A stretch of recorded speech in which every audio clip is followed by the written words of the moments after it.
Dashbur. 6:22. Witajcie w dalszych naszych przygodach z ptakami.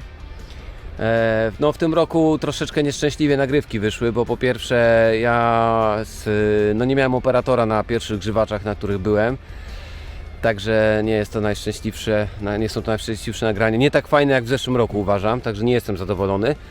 Natomiast jakby tego było mało, to zepsuła mi się karta pamięci w dronie i 2 dni nagrywek z przepięknych scen z polowania poszło się. Płynęło.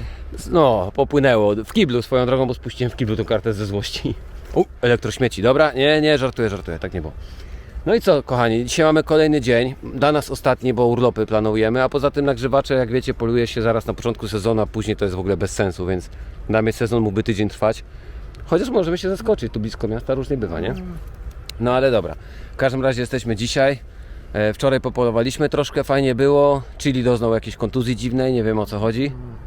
Trochę Jesteśmy z jednym psem dzisiaj tylko. No, jesteśmy z Komu, ale Koma, słuchajcie, tak się fajnie rozkręciła, że ja pierdzielę, super raportuję, także będzie godnie zastępować naszego kamrata. No i co, przygotowałem sobie blinda, nie takiego super jak Sebastian mi wczoraj przygotował, bo mi się nie chciało ciąć tych drzew. Trochę prowizorka może być. Prowizorka tam. Słuchajcie, fajne ściernisko, są grzywacze, słońce wzeszło właśnie niedawno. No i co, rozstawiamy bałwanki od Kosmatego. Ja już swoje jakieś myśli mam, także się z Wami nimi podzielę, bo już wiem. Bałwanki, które są fajne, już zauważyłem, a przede wszystkim które mocowania, bo mamy 3 rodzaje mocowań i nie wszystkie nam się podobają, żeby nie było. Mam nadzieję, że Hubert nie będzie mi miał za złe, no ale muszę szczerze powiedzieć, co uważam. Ale na szczęście nie jestem ekspertem, więc moje zdanie się może nie liczyć na ten temat. Podzielimy bałwanki dzisiaj na pół. Sebastian idzie pod jeden słup, ja idę pod drugi. I mamy zamiar tutaj siedzieć cały dzień, z małą przerwą na zupkę. No właśnie. Także chodźcie z nami i zapraszamy do wspólnego polowania. Dashbur. Kochani, tak jak Wam wspominałem, my nie jesteśmy żadnym kanałem edukacyjnym i nikogo nie mamy zamiaru edukować. Ale ponieważ się pytacie non-stop mnie w wiadomościach prywatnych i też w komentarzach na temat polowania na grzywacze, bo jest to, umówmy się, w Polsce mało popularna forma polowania, co mnie bardzo szczerze mówiąc dziwi. Z jednej strony mnie cieszy, bo my mamy więcej dla siebie, ale prawda jest taka, że bardzo mnie dziwi, dlaczego tak atrakcyjne, tak ciekawe polowanie jest tak niepopularne. Pytacie mnie często o to, jak się do takiego polowania przygotować, co trzeba mieć, co jest ważne, jakiego śrutu używam, ciągle o to pytacie, dlatego odpowiem Wam, co ja uważam, to nie jest prawda objawiona. Ja mówię, co ja wiem, nie jestem doświadczony, ja poluję na grzywacze, kiedyś polowałem z przypadku, w ubiegłym roku zacząłem polować z kolegami typu Michał czy Kosmaty, którzy naprawdę mają wiedzę na ten temat niemałą, więc w ubiegłym roku zacząłem polować troszeczkę na te grzywacze. Zakochałem się, bo jest super polowanie, jest dość trudne polowanie i też wymagające umiejętności strzeleckich. I to jest dla mnie duży sprawdzian tego, czego się nauczyłem podczas sezonów strzelań. Przypominam, że nie jestem jakimś czołowym strzelcem, ale regularne treningi na strzelnicy pozwalają mi wierzyć w to, że strzelam lepiej niż wielu kolegów, którzy po prostu nie trenują. A bardzo ładnie to widać właśnie na grzywaczach i na kaczkach, kiedy stoimy obok siebie, no i jeden strzela 30 razy i strzela 4 grzywacze, a drugi strzela 30 razy i strzela 20 grzywaczy. Więc odpowiem Wam, jakie ja mam doświadczenia. Co jest potrzebne? No oczywiście miejsce, w którym są grzywacze, to jest jasne. Po drugie wiedza na temat tego, gdzie te ptaki bywają, gdzie żerują, gdzie przelatują. To jest najtrudniejsze według mnie i najważniejsze. No my polujemy głównie w gościach, więc nie mamy takiej wiedzy i często musimy robić to na czuja. Często przemieszczamy się z tymi bałwankami, bo widzimy, że przez godzinę lecą w jednym miejscu, tak jak było wczoraj. Trzeba było szybko zmieniać miejsce, no i zmieniliśmy i było dobrze. Także to jest najważniejsze. Wiedza i łowisko. Co dalej? Potrzebujemy według mnie jakąś siatkę, żeby się ukryć. My kupiliśmy najtańsze z Allegro, jakieś dziadostwo chińskie. Rwie się ta siatka jak diabli, no ale trudno. Nie mam doświadczenia, nie wiem gdzie to kupić. Pewnie jakieś militariach byłyby lepsze. My kupiliśmy jakąś taką plastikową. Koma, gdzie ty jesteś? A propos, pies to jest kolejny ważny element. Koma. Ułożony pies do polowania, taki, który potrafi aportować z ziemi, który potrafi wyszukiwać postrzałki, taki, który ma włóczkę zrobioną dobrze. Ja sobie osobiście nie wyobrażam, zresztą jest to zabronione prawem, ale sobie nie wyobrażam polowania nawet na grzywacze, gdzie niby spadają na ściernisko głównie, Ale przecież są też postrzałki, których naprawdę tylko bez psa nie ma sensu szukać w ogóle. Ale nawet jak są łatwe grzywacze, to ja nie muszę biegać cały czas, więc jakby to jest... No ten sobie jak zwykle naciął pięknych gałęzi, będzie miał lepsze schowanko niż ja. Sebastian to jest po prostu mistrz świata. Więc tak, pies, podstawa. Strzelba oczywiście, amunicja. Jakiej amunicji używać? Ja uważam, że bardzo drobnego śrutu, najlepiej 6, 7, 5. Natomiast w tym roku powiem Wam, że dużo strzelaliśmy dalej tych grzywaczy, takie dalsze 30-40 metrów i tu mi się lepiej sprawdził śrut numer 5. Albo tylko mam takie wrażenie. Ja używam Rapaza 25, czyli 34-gramowej amunicji. No i co to dużo mówić, no spadają te grzywacze fajnie. Nie jest tak, że one... Koma, wracaj, połóż się. Nie jest tak, że one gdzieś tam są ranione i tak dalej. Jak dostają, to jest dobrze. Jak nie dostają, to nie dostają. Koma, kładź się. Co ty wyrabiasz? Rozkręciła się, bo ostatnie parę dni non-stop polujemy i dużo zaportowała tych grzywaczy i po prostu już jest taka nakręcona. Ciężko to troszeczkę opanować. I to są tak naprawdę najważniejsze rzeczy. Co uważam, że warto mieć? O, za wysoko. Co uważam, że warto mieć? Warto mieć oczywiście bałwanki. Polowanie z bałwankami jest inne, dlatego że nawet jak polujemy na przelotach, to bardzo często one schodzą, te grzywacze z dużego pułapu dużo niżej i mamy szansę strzelić łatwiej, po prostu łatwiej, pewniej. No a w ogóle jak reagują, jak trafimy na żerowisko, moim zdaniem dzisiaj jesteśmy na żerowisku, bo tutaj wczoraj żerowało dużo grzywaczy. O, czekajcie, ja pierdzielę, no będę strzelał.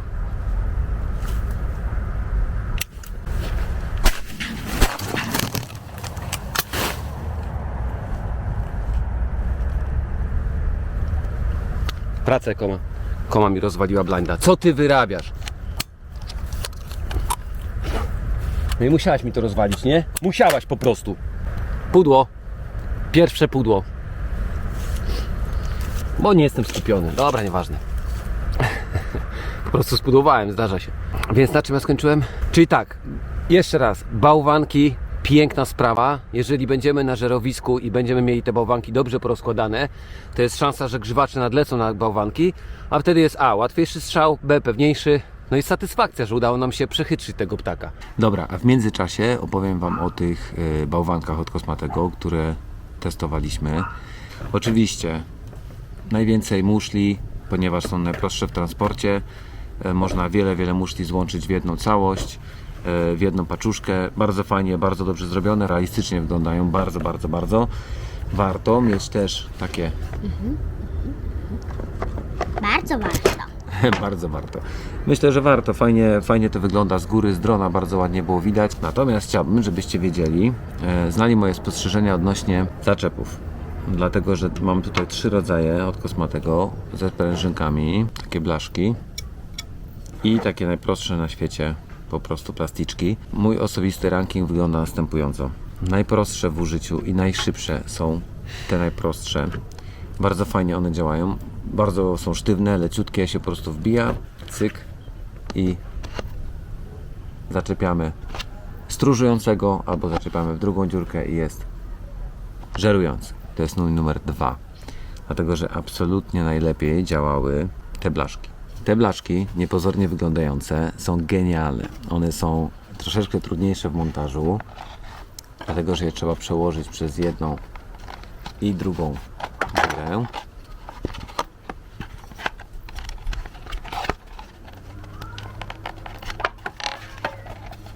Ale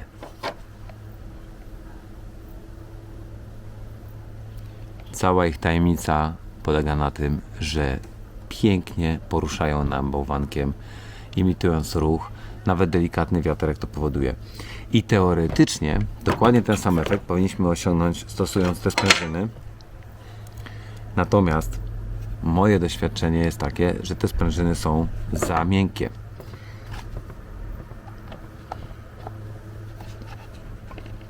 I po prostu tego ptaka nie utrzymują. Wyginają się w nienaturalny sposób i prawdę powiedziawszy, mi nie fajnie się z nich korzystało. Najfajniej korzystało mi się z tych blaszek, jakkolwiek się nazywają, oraz z tych najprostszych. Także serdecznie polecam Wam Kosmatego bałwanki. Zresztą w ogóle polecam Wam polowania z bałwankami. A jak będziecie wybierali zaczepy, to pamiętajcie, te lub te.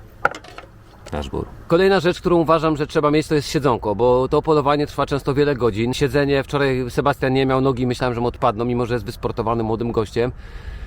No, może już nie takim super młodym, ale generalnie no, jest wysportowanym facetem i mimo wszystko nogi go bolały. Ja akurat sobie tutaj zainwestowałem w tym sezonie w plecak taki ze stelażem, na którym można siedzieć, który ma przy okazji i futerał, także, bo to jest dla mnie ważne, ja dużo szpeju noszę. Ja używam tego 2 dni, to co tam mogę polecać, ale mi się bardzo to podoba, bardzo mi się to widzi, ale nieważne, no jakieś siedzenie trzeba mieć, bo nie wysiedzicie, a poza tym jest tak, że blind jest, najlepiej robić schowanko, czatownie na wysokości takie, że jak wstanę, to mi nie przeszkadzają te, ale jak siedzę, tak jak widzicie, jestem teraz osłonięty przez to, więc na tej wysokości robimy. To siedzenie, ten plecak ma jeszcze to do siebie, że jest dość wysoki. Ja jestem wysokim facetem i dla mnie po prostu jest łatwiej wstać w ten sposób, niż z takiego niskiego całkiem siedzenia. Ale w zeszłym roku miałem siedzenie z Decathlona za 3 dychy i też było ok. Co jeszcze? Oczywiście jakiś prowiant. A Seba będzie strzelał. Jeszcze nie jest gotowy, jeszcze się rozkłada, a już by mógł strzelać. Dlatego, że no to ten prowiant to jak to woli. Ja tam zawsze lubię kanapeczkę jakąś mieć i przede wszystkim wodę dla siebie i dla psa. To jest bardzo ważne, polujemy w upale, więc woda musi być. Co jeszcze pomaga? Wiem, że niektórzy się ze mnie śmieją i mam to w nosie. Aktywne słuchawki, mogą być pasywne, obojętnie jak to woli, ale słuchawki, ludzie, chrońmy ten słuch, na miły Bóg, przecież tu się niekiedy naprawdę dużo razy strzela. Jak jest dobre polowanie, to jest dużo strzałów i wtedy jest naprawdę problem. Głowa boli i tak dalej. Kolejna rzecz, okulary. Kochani, polujemy pod słońce, naprawdę bardzo, bardzo to pomaga w rozpoznaniu grzywacza, czy w ogóle no, w strzale, słuchajcie, no, strzelamy często w pełnym słońcu, poluje się latem, w upalne dni niekiedy, taka pogoda jest chyba nawet lepsza. Więc okulary są ważne. Wiecie o tym, że ja mam porządne strzeleckie korekcyjne okulary firmy Redlens, ale miejcie jakiekolwiek z polaryzacją okulary, bo tylko takie chronią, przypominam, nie bazarowe, tylko takie chronią przed promieniami UV. Także dobre, ciemne okulary, słuchawki, czapka z daszkiem, woda, to są wszystko środki ochrony osobistej. Wiem, że to brzmi trochę jak BHP, no ale tak jest. No słuchajcie, no polujemy, chcemy być bezpieczni, chcemy czuć się komfortowo. Jakiś worek, żeby łuski zbierać, bo oczywiście niewyobrażalna sytuacja, żeby łuski po nas zostawały. Jeszcze można by stosować i może nawet powinno się stosować maskę na twarz, ale ja nie umiem. Przy tym upale, może ja mam te maski jakieś złe, bo ja mam kilka, ale wszystkie one po kolei no nie za dobrze oddychają. I prawdę powiedziawszy, ja dziękuję za maskę. Trudno, najwyżej jakąś tam jedną czy drugą szansę sobie zabiorę, ale wolę mieć przewiew na twarzy. Także co? Ruch się już, kochani, zaczął. Strasznie mi tu szumi droga, ale dobra. Najwyżej sobie wyłączę te słuchawki. No i dajcie znać, co sądzicie. A ja mam jeszcze taką propozycję, żebyście mi odpowiedzieli, bo ci, co polują, to się chwalą, dają znać, pozdrawiają. A ja bym chciał, żeby powiedzieli mi ci koledzy, którzy nie polują na grzywacze, dlaczego nie polują. Tylko nie ci, którzy nie polują, a chcieliby, tylko ci, którzy mają u siebie w łowisku grzywacze, a na nie celowo nie polują, świadomie. Jestem ciekawy, dlaczego tak jest, nie? Czy co, nie lubicie, nie chce wam się siedzieć, czy za mało mięska to jest, czy za dużo wysiłku, czy nie lubicie w ogóle śrutem strzelać. Bardzo mnie to ciekawi. No w sytuacji, kiedy mamy, przynajmniej w moim terenie, o, ale dużo grzywaczy leci, pięknie. W sytuacji, kiedy w moim terenie dzików brakuje, no trzeba szukać innych, alternatywnych sposobów na spędzanie czasu w łowisku. I dla mnie właśnie polowanie na pióro, zresztą zawsze było, jest... Padają jakieś strzały. Zawsze było piękną alternatywą do... Dobra, kochani, czekajcie, bo teraz będzie akcja.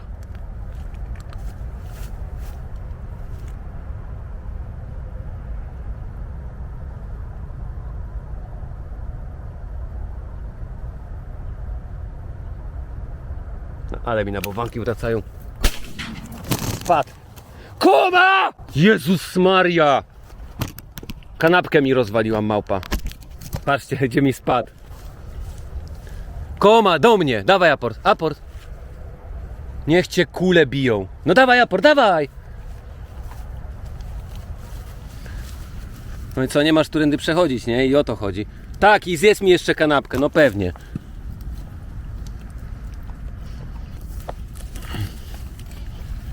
I widzicie, ona już nie wytrzymuje presji, ale teraz mieliśmy piękny przykład, jak pięknie na bałwanki zawracają. Słuchajcie, leciały ode mnie grzywacze dobre 100 metrów i normalnie na widok bałwanków zawróciły i widzieliście, ten gołąb, którego strzeliłem, spadł 2 metry od mojego stanowiska i dlatego pies nie wytrzymał, wyrwał i mi wszystko przewrócił. Nieważne, jest pierwsze trafienie dzisiejszego dnia, także na razie 50% skuteczności.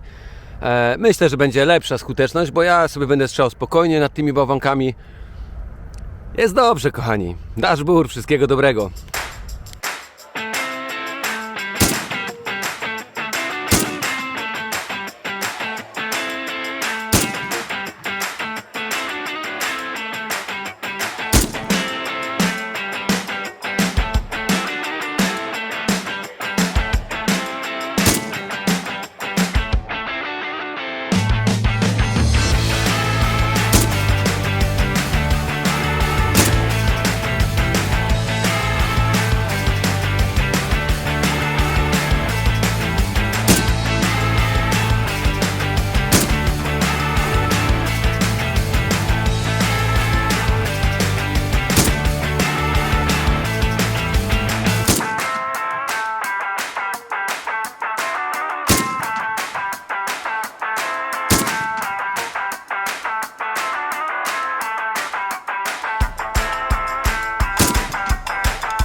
No lecą na niego, ja pierdzielę, ciekawe czy będzie strzelał. A teraz się poderwało, tak jest.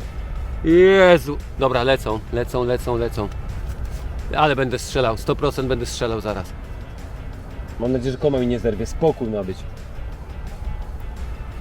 No, będzie okazja, słuchajcie, do strzału. Albo nie.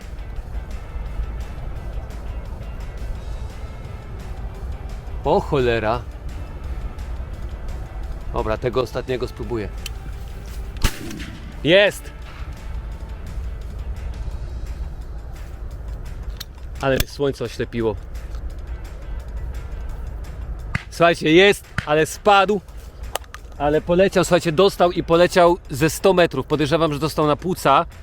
I teraz jest kwestia, czy koma go znajdzie, słuchajcie. Także co, idziemy zaportować? Dobra. Kurde, no nie, no ale są następne, cholera, iść, nie iść, dobra, czekamy chwilę. Wiem, w którym kierunku jest na ściernisku 100% leży, także... Albo nie, dobra, idziemy, nie ma co zostawiać ptaka na później. Jest daleki aport, naprawdę daleki aport. Taki dobre 100 metrów, ciekawe czy ona sobie poradzi. Równaj. Szukaj aport.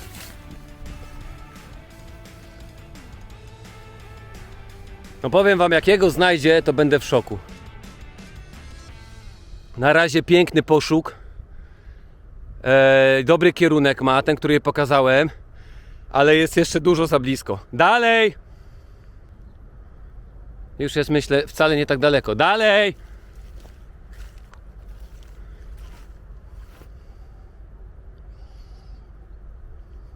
Wiatr jest taki, że powinna za chwilę go znaleźć. O, już ma wiatr od niego. Dobry piesek, szukaj ładnie. Już ma wiatr, super. Ma go. Brawo, brawo, do mnie. Aport.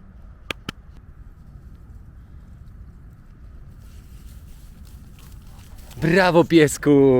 Super, dawaj się, chowamy. I pokażę wam teraz to, o czym wam mówiłem. 3 śruty na komorze. To była typowa płucna reakcja, kiedy ptak wzbił się po strzale wysoko w powietrze.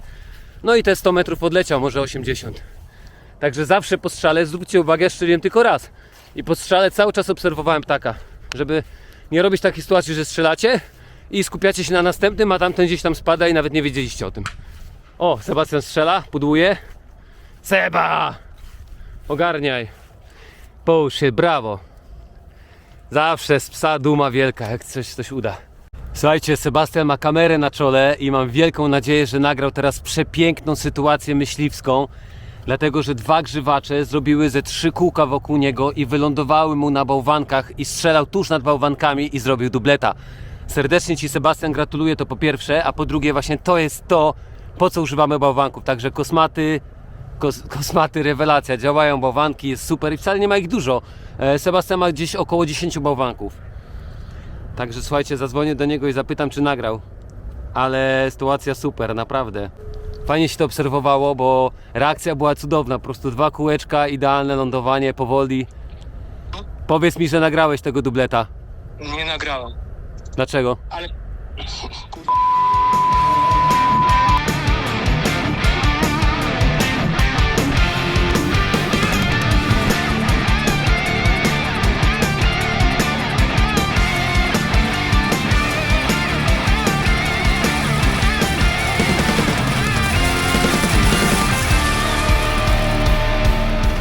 Do sprzedania Volvo, małe jeżdżone w terenie.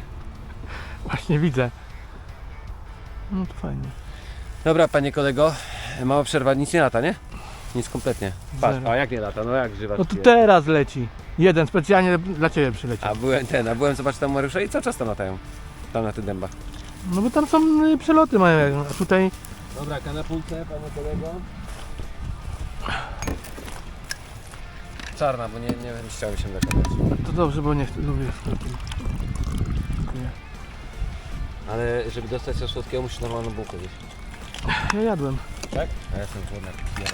Nie mam kanapkę jeszcze, wiesz? Ale ja też mogę zjeść. Uff, O, czyżby to był przypadek? ty weź nie rób żartów, kurde. Tradycyjnie zawsze coś musisz zapomnieć albo zgubić. Nie, ja nie zapomniałem, ja miałem go dzisiaj, na pewno. Bo ja wycinałem nim gałęzie. A gołębie nie robisz też? Nie, gołębie ręcznie skubałem. Co nożem miałem robić gołębie? No tam wycinałeś i później układałeś, to To ty nie tak, daszek to- sobie robiłeś? Ja pierdolę. Dobra, masz.